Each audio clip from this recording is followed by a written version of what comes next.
What is going on, guys? Jack here, and welcome back to episode number 6 of Park to Prem here with Nottingham Forest. Today, it's a huge episode, ladies and gentlemen. The playoff final versus Swansea. Of course, way back when, it feels like a lifetime ago, we were Lincoln manager. We had a job offer from both of these teams, two teams who were struggling down at the lower end of the table. In the end, I elected to take the Nottingham Forest job, and as we have climbed, so have Swansea, and it already comes down to this. Two teams who are probably the best two teams in the league based on the form in the second half of the season. Of course, we have Samake leading the line for us. 35 goals, a 7.45 average rating. Healy, did he get fit?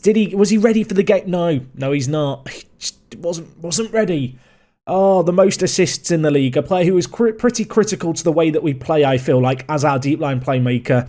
Sadly not available for selection today. But despite all of that, I'm feeling, I want to say, quietly confident going into this. And I guess the big kind of question mark is, what system do I want to play today? Do I want to play the 3 at the back, or do I want to play the 4-5-1? In the end, based on the fact I think Swansea are going to play a 4-2-3-1, I'm going to stick with the 3 at the back system. And I know that's going to prove to be controversial, and I know that could be perceived as me being stubborn. I also realise I am opening up the floodgates to criticism when inevitably, not inevitably, but if Swansea win and we lose using this system, I will be ridiculed and criticised. However, if we win, no one will sing my praises. No one will praise me for the bravery of playing the 3-4-3. But honestly, the 3-4-3's best, kind of most effective system I feel like it's played against has been the 4-2-3-1. I look against, teams like Crystal Palace, who were tipped for promotion this year, relegated from the Premier League last year. We beat them 5-0 playing a 4-2-3-1. As we played our 3-4-3. It's not a system that can't work against a 4-2-3-1. In terms of when we last played Swansea, it was a long time ago, and it was actually a 4-2 defeat playing the 4-2-3-1, which further reinforces the idea that I want to stick with what served us really well, immediately preceding our kind of transfer business, I suppose, over the months of February and March.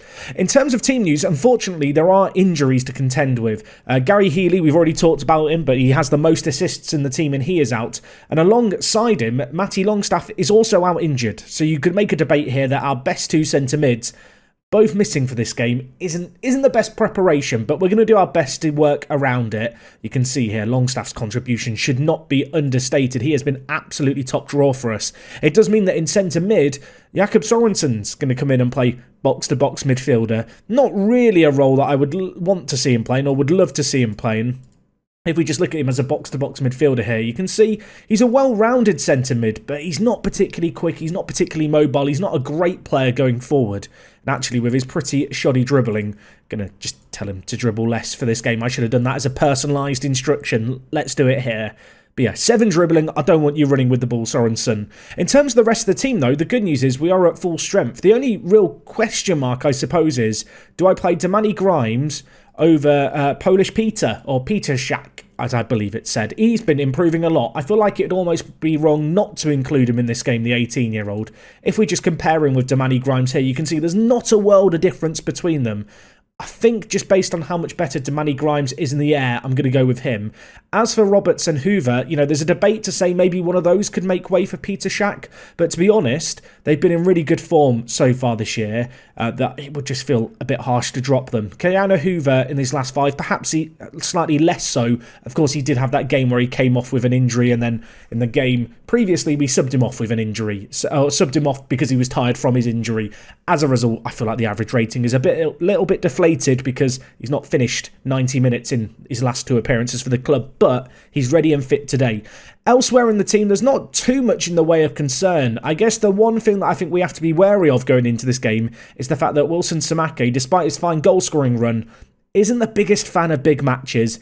Did look like he struggled when we played in the semi-final. I'm hoping he's going to be able to shake that off, get the monkey off his back, and get us all the goals that we need today. That is very much the aim. In terms of Swansea's team, players to keep an eye on, well, you can see here their key player is Andy Eastham, who is on loan from Liverpool, a very good creative forwarder, regen of Bobby Firmino, dare I say, at 18 years old. You can see their team here, though. It's a good team, although it's built up with a lot of players in on loan. In terms of their top performer, apparently it is Kieran Dewsbury Hall, who is a centre mid for them. So if the midfield battle's going to be crucial, maybe Sorensen shutting down this guy is going to be important. I say all of that, I realise he's only played 10 games this year. Looks like Eze didn't play in their previous match either, which is quite puzzling, really. Will be interesting to see what Team Swansea go with, because at a glance, it doesn't look like they have a kind of nailed-on starting 11.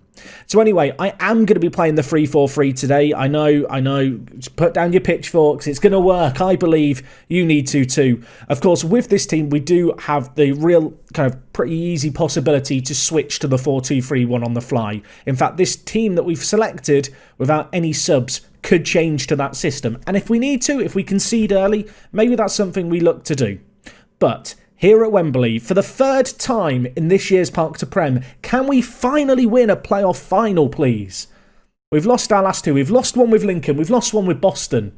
In some ways, it feels like we're overdue to lose one with Nottingham Forest just to keep the pattern going at this point. But, well, I talked about Samake maybe having a monkey on his back. I feel like we've got a monkey on our back as well. I feel like that's an expression. Is that you've got a monkey? That's definitely an expression. Where does that... I've never heard anyone go, oh, I've actually got a literal monkey on my back. Where does that expression come from? I need to know. Either way, looking at their team, they are going with the 4-2-3-1. I thought they were going to play Eze starts. Actually, they've got a few good players now that I think about it from when we looked at them previously, when we were looking to take them over. But we finished ahead of them in the league. We go into it as favourites. And I want to play the 3-4-3, everyone. This is bold.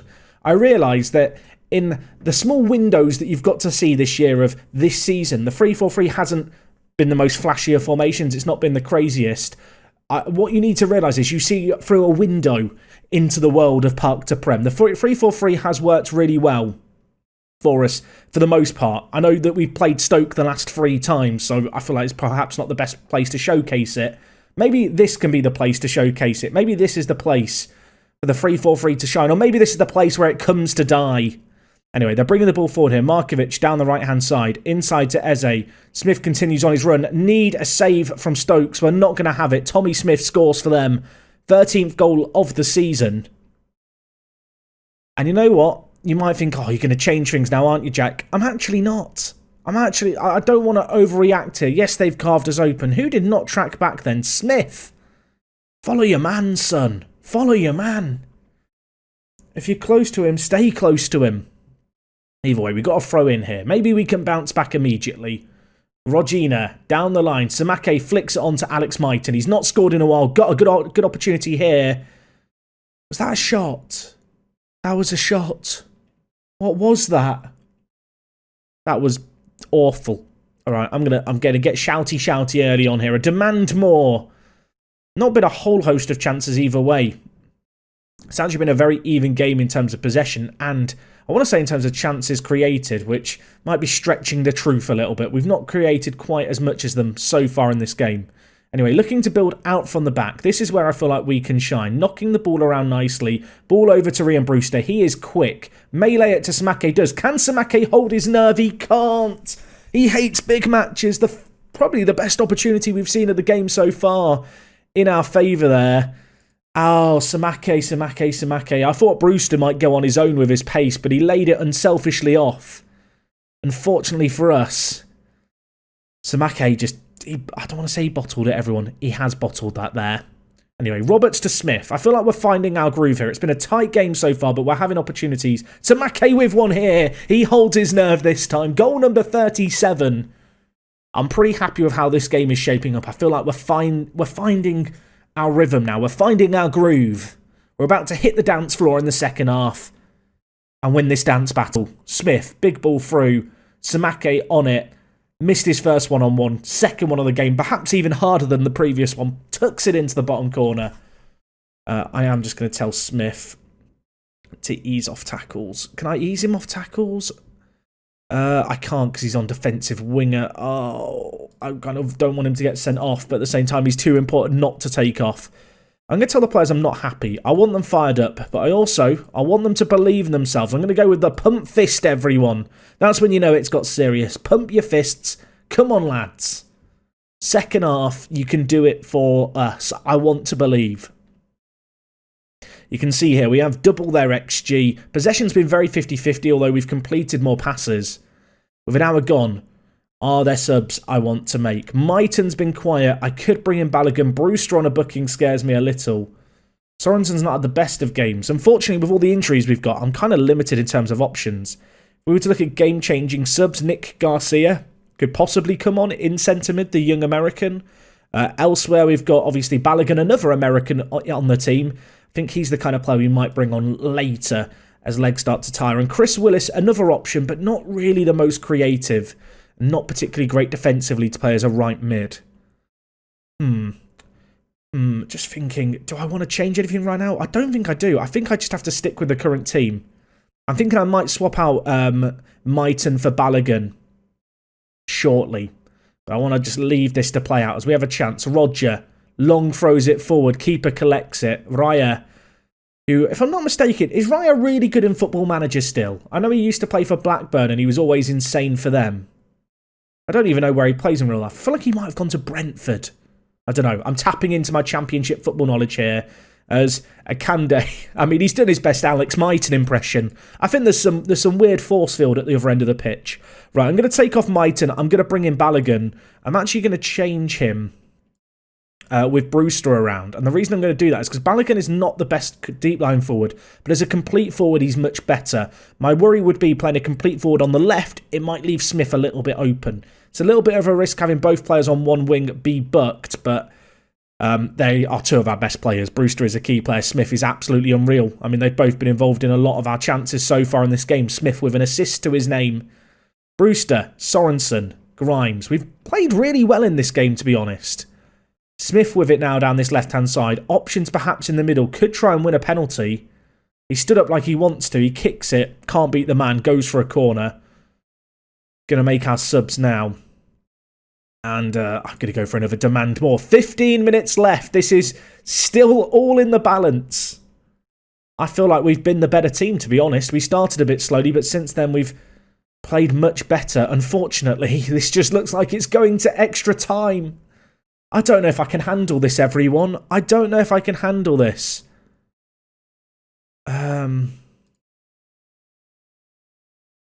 I feel like the defence has actually been okay, but I feel like if I say they've been okay, they're going to get annoyed. So I'm going to go with the point finger. I've got faith in you this time. The pumping the fists hasn't worked. Now we're going to point some fingers. With extra time, I do feel like I need to just make some changes for fresh legs here. Finley Robertson is absolutely exhausted, but he's actually playing quite well. I'm going to take off Sorensen for Garcia, and I just don't have the subs that I would like to have at this moment in time. I'm going to bring in Chris Willis, the former Lincoln man, to play defensive right winger, I think. You might think, why are you keeping on Smith? Why are you keeping on Brewster? They're just too good to take off. They are just too good to take off. Anyway, 30 minutes away from penalties. I don't want it to go to penalties, everyone. I don't want it to go to penalties. Unfortunately, the entirety of the first half of extra time has just played out, and I was about to say nothing's happened. We've played 24 seconds extra. Referee, stop the count. What is that?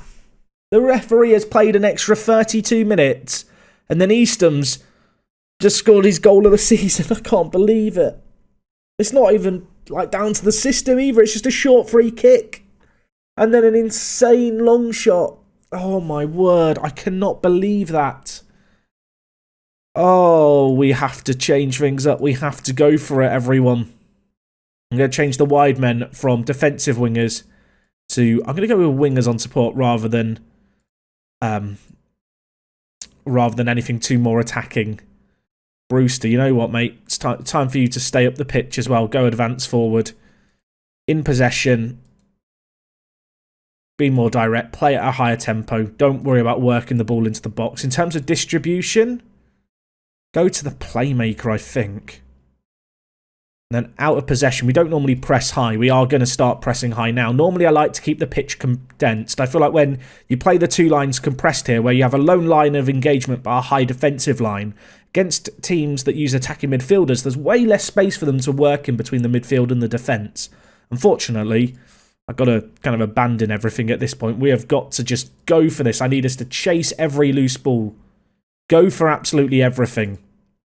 I do not want to lose a third career playoff final. Not here, not now, not ever. Unfortunately for us, it feels inevitable, doesn't it? It feels inevitable. This is difficult as well, this position we find ourselves in terms of chasing the game. But we're going to see what we can do here as they knock the ball around nicely. Vina whips it in. I mean, the defensive winger change straight away backfires by putting them to wingers. They score a second. That is 2 goals in the space of a minute, either side of extra time. And I really feel like we gave them a good game. I say that like we're out. It's not over yet, but that long shot, that East Ham long shot from a short free kick has completely, I feel like, just killed any kind of momentum we had, any kind of hope that we had. There's just no time. There is just no time. Like, go libero on attack, Grimes. Smith. I mean, at this point, I've got to throw men forward, haven't I? There's no point in being too cautious about this. Smith and Willis play down the middle, lads. Just try and get forward, in possession, through middle, play narrower. I mean, we're just gonna get ripped to shred in the wide areas. What am I thinking?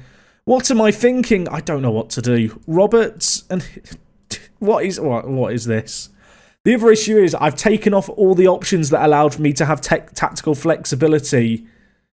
By making the changes I've made, which in hindsight, you know, it's easy to say, that wasn't smart, but it was kind of a case of we needed fresh legs on the pitch at the time.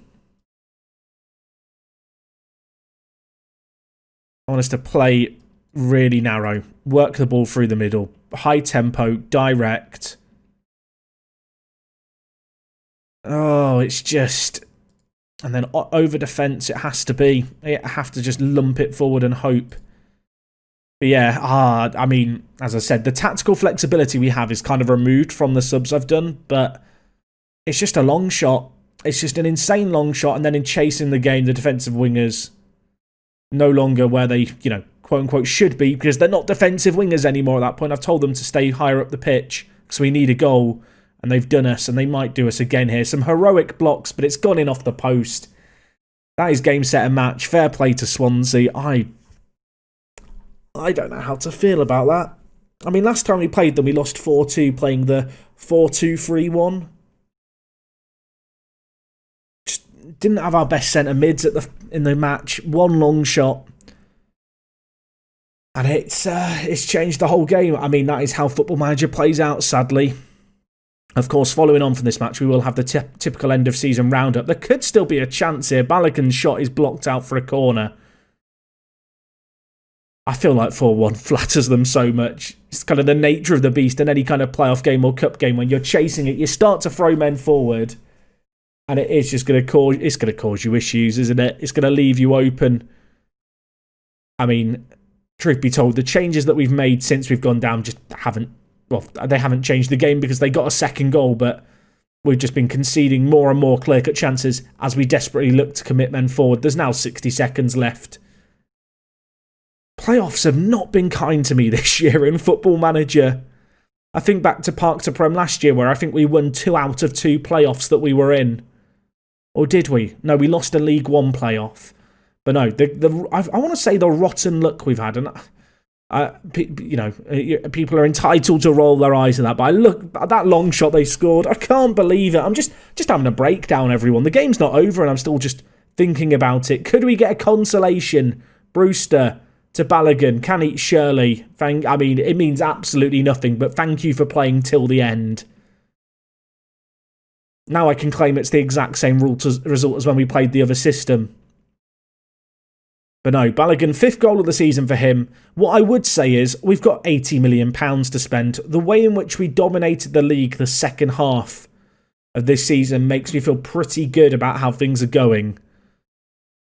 But it's not really a consolation. You can see here the XG change, by the way. They had that really low percentage chance, which was the long shot for the second goal.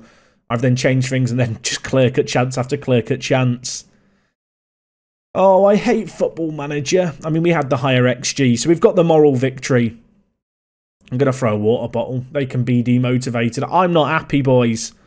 You made me look like a clown. 3 playoff finals. They call me Work the Bottle. The Bottler. I don't know. It's... am I right to feel unlucky?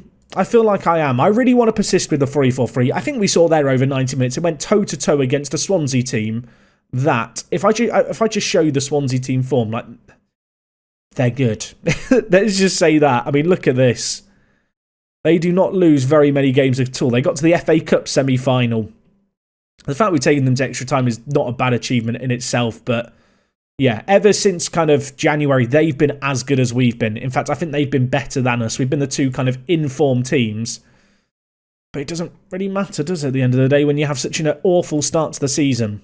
I mean, I'm not going to feel too downhearted just because the board expectation was a top half finish. The fact that we've got to third in the league is really testament to how we turned things around. I feel like the signings we made were really, really good this year. If I was going to overanalyze things or microanalyze things, I think we lack a little bit of squad depth. I think we felt that going into the playoff final. Of course, it was pretty unlucky that Matty Longstaff and Healy, the two kind of first choice centre mids with, well, over 30 starts for each of them, they were both out for the game. That was always going to be a bit of a downer, especially because Healy has 17 assists and Longstaff has 11 with 8 goals. Like, right,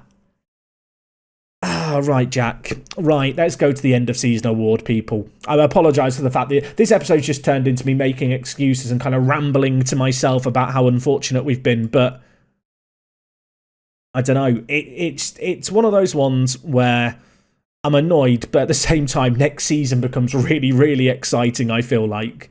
I feel like we've got a system, we've got a brand of football, add a few more players to it, I think we're going to be in a really good position.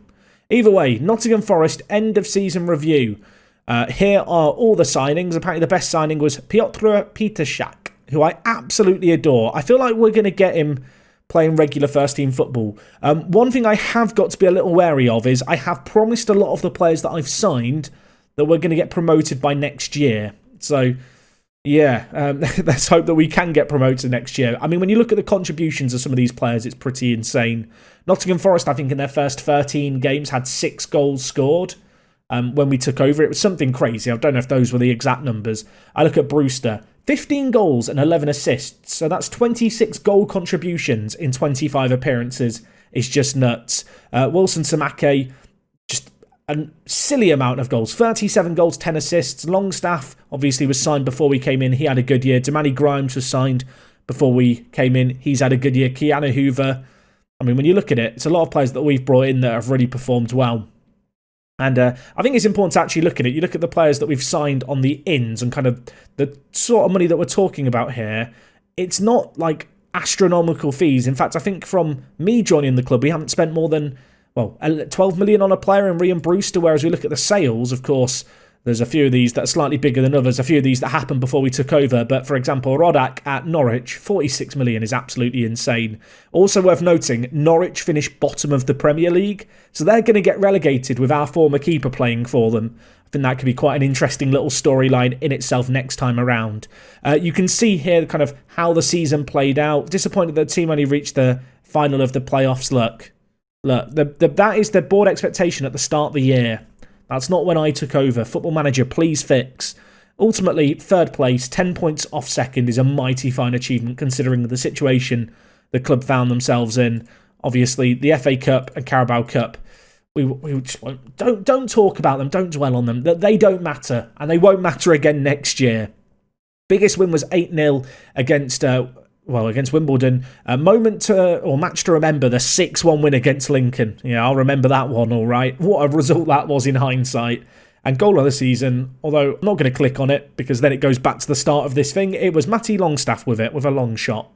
Anyway, looking at the club's situation as a whole, financially, we're in a good little spot. We've got parachute payments still. I think there's £100 million left in the bank. In terms of how we lined up this year, obviously, this is my team, actually, for the second half of the season, for the most part. A few slightly different players in there, like Hegarty, who started a lot when I first took over, but as new additions came in, slipped down the pecking order.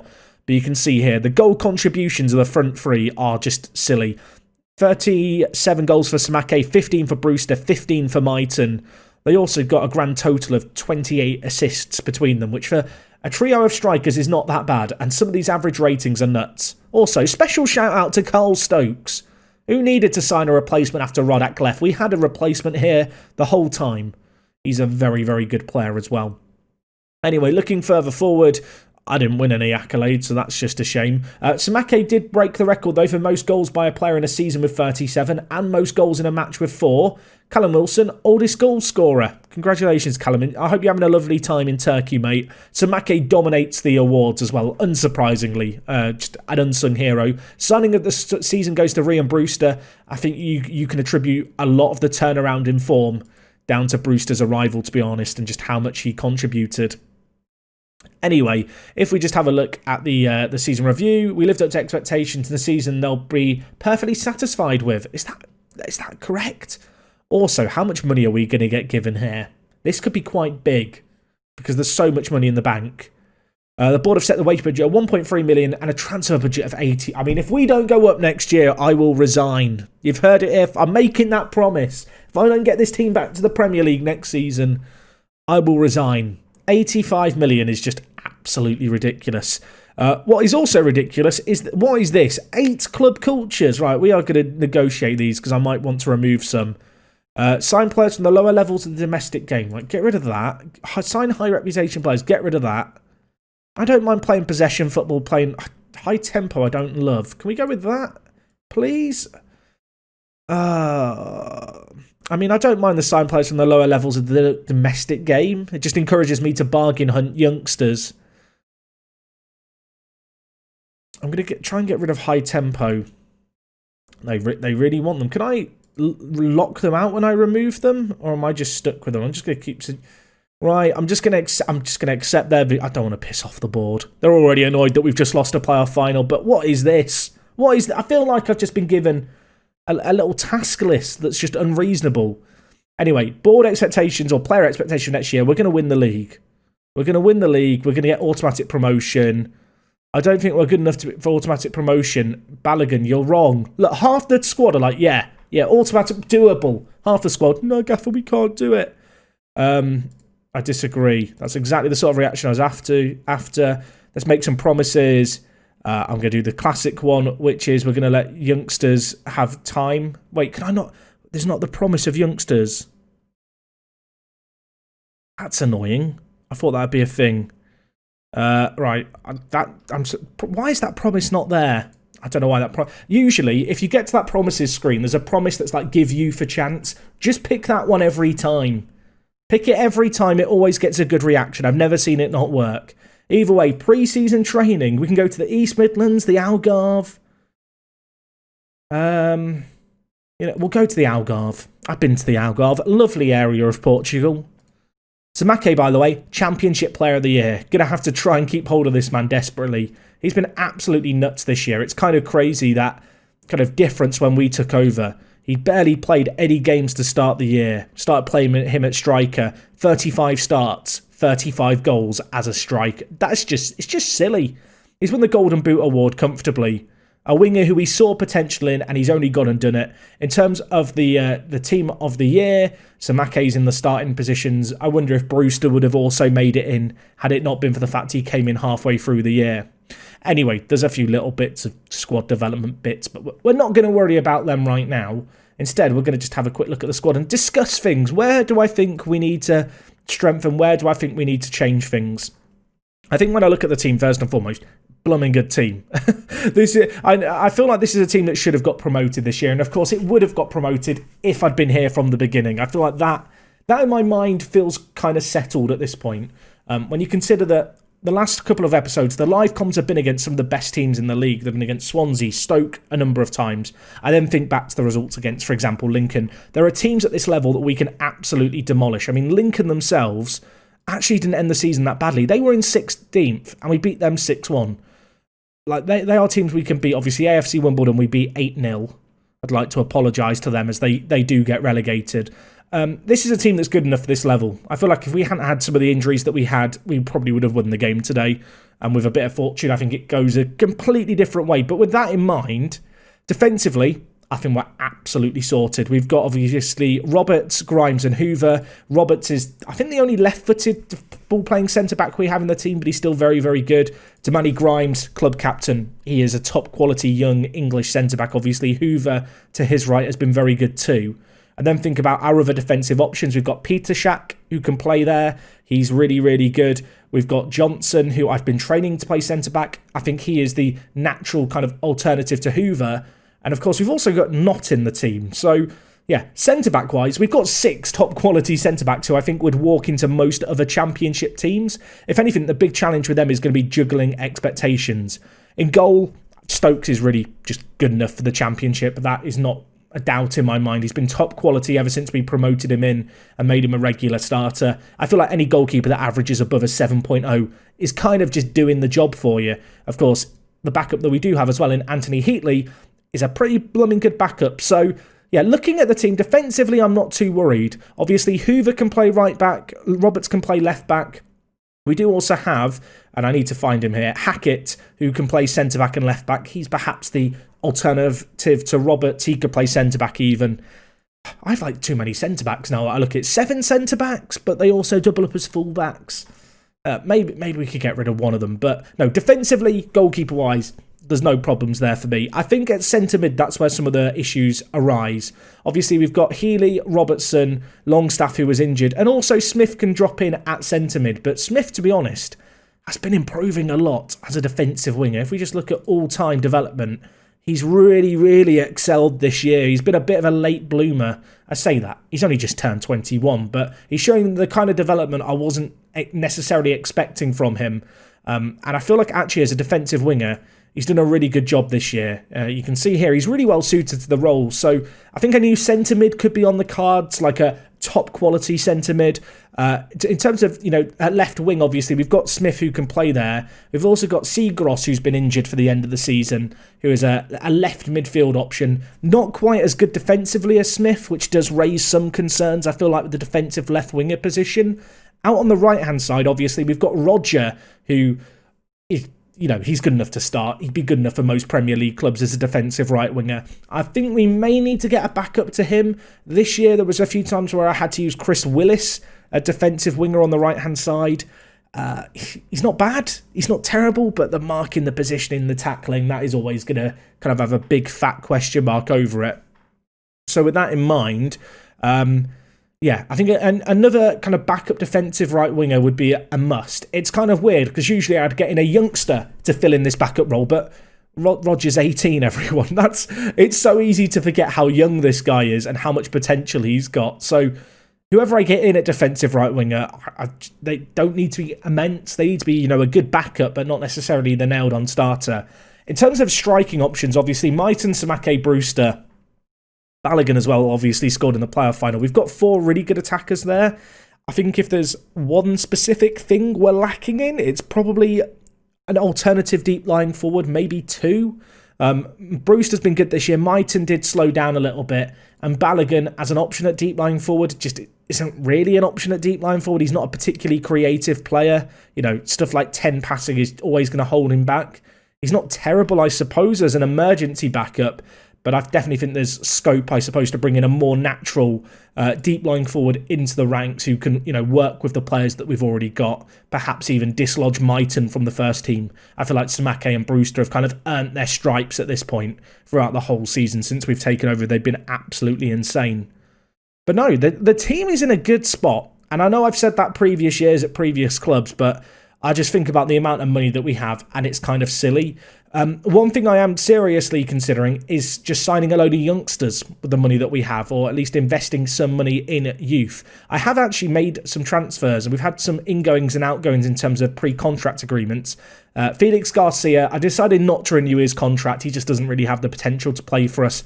I don't need centre-back. So the Lincoln lad, Felix, he's going to Hibs in Scotland. So good luck, Felix. Obviously, Brennan Johnson is a good young prospect at Forest in real life. He had a loan move agreed to Dundee before I took over, which involved a permanent deal if he played a certain number of games. That number of games has been hit, so he's on the outs. In terms of players on the ins, this is where things actually get interesting, because I've talked about the need for a deep line forward. I kind of have the player that I think would solve that problem here in Steve Secker, but he doesn't have a work permit. shall we have a look at Steve? This is actually quite exciting, everyone. So, I mean, look at that. He's nuts. He is nuts. I found him, he was playing for the South African national team, aged 18. Some people have asked about finding regens. I've talked about it the last couple of episodes. Go through national teams, just look at their youngest players. Some of them will be absolutely nuts. This guy had his contract expiring. Real Madrid were interested. Juve were interested. There were some big teams in. I want to say I threw stupid money at him. I don't actually think it was that much. I don't know if I can actually show you the terms of the deal. That's his existing contract. How do I can't show you the contract I've offered him. It's not a cheap deal. The one downside is he's injury prone, but he's a free transfer. Super consistent. I say the one downside is he's injury prone. He doesn't have a work permit, but I can apply for it. I don't know if I want to apply just yet or wait. I think I might wait over the summer just to see if he can get a few more games for South Africa, because that is how you qualify for a work permit. And as far as I'm aware, he's still in the national team squad for them. Yeah, he is, and he's still playing for them. You can see here there was another lad who I actually looked at. This guy didn't want to join me. As you can see, no work permit. Love Brexit in Football Manager, me. Not bitter. Let's hope that Steve gets a work permit. I feel like that's probably the big storyline over the summer. Anyway, there are a couple of other players that I've signed for cheap. We've got this guy who, oh my word, I thought Piotr's name was difficult. I don't know how to. What do I call him? I'm just not. The Polish strike. Nickname suggestions, please. That's all I'm getting. Get me some. He's a young player. He's got potential. He's consistent. He was available for 2.2 million. He was a player who actually got flagged up by my scouts just on the scouting page here. I don't know if he's still here, but shout out to the scouts. Occasionally, they will actually find really good players for you. So it is always worth, having assignments set up and watching them do their thing. Elsewhere, I got Ross McIntosh in as a bit of a punt. His contract was expiring at Chelsea. He was one of the youngsters who was told, hey, we're not giving you a permanent deal. So we were able to swoop into him and for him a little earlier. He's 18 years old, capped at under 20 level for Scotland.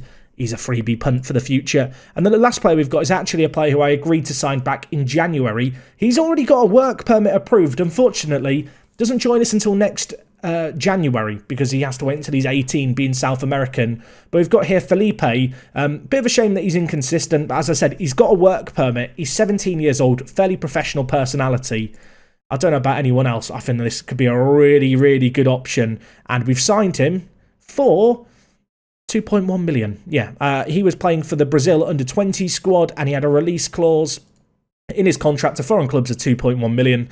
I was straight in there as soon as I saw that. Little bit of a punt. I will say that over the 5 months since we first eyed him up and agreed a transfer, he's actually got better, which bodes quite well for the future, of course. Fairly professional personality is always going to help with that. And his physicals for his age, absolutely bananas.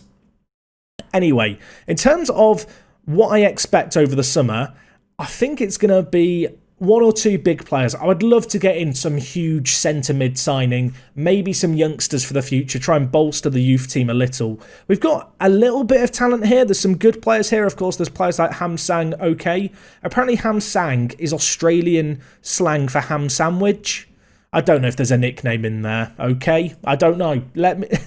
Maybe he just really likes ham sandwiches, everyone. But obviously we signed him in January. He doesn't have a work permit. I can apply for one in 7. Well, I know what I'm doing in a week. But no, we've got a few youngsters like this. I would like to bolster the youth team a little bit more, get it more in line with where I want it to be. You can see there's a fair few players who are actually out on loan this year in the youth team who just really aren't that good. I would expect a fair few of them to be moving on before too long. Even some of the players, like Felix Garcia, I've let go on a free. Drooling, age 21, he could potentially come in and be third choice goalkeeper for us next year. Might not even be the worst shout in the world. Just not entirely sure if he'd qualify as an under-21 player. We may need to register him. I've also got Needham here, who I've had a little bit of an eye on this year, but I don't love his mental attributes. Despite being, professional personality, he's lacking a little bit here. The kind of player who I might look to get a loan move for again. He was on loan in the Championship this year, unfortunately. 6 goals in 35 appearances isn't the best. That said, of course, he was playing for Bristol Rovers, so not the most...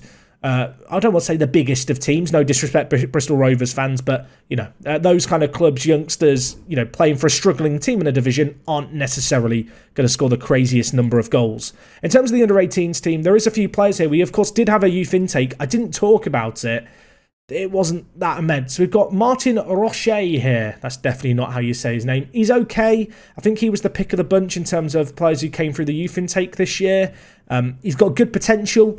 I don't really need more goalkeepers, though, so that's a little bit of an annoyance. We've also got Paul Bennett here, who joined us. He's improved quite a lot, to be fair. His training's been going well, but inconsistent, injury-prone, questionable potential. I feel like there's more exciting fish in the sea for us to go and cast out a net for. Anyway, folks, I'm going to wrap things up here. A 40-minute episode, so if you have a 30-minute lunch break, I apologise. You've probably not got to this point in the video if that's you, or maybe you watch the video on a higher speed, or you've made the dedicated effort to pick up the video halfway through and watch the second half of it. If that is you, thank you so much. And of course, to anyone watching till the end of me rambling away, I really do appreciate the support, gang. This first season's been a fun one. It's been an interesting one. Obviously, the money is absolutely nuts that we have now to go crazy and spend. I anticipate a few big transfers over the summer. But if you've got any thoughts on the squad and in its current shape, the transfers we need to make the playoff final, or just about anything in between, let me know down in the comments. I'll see you guys again very, very soon. It is me, Jack, and I will talk to you guys in a bit. I'm out.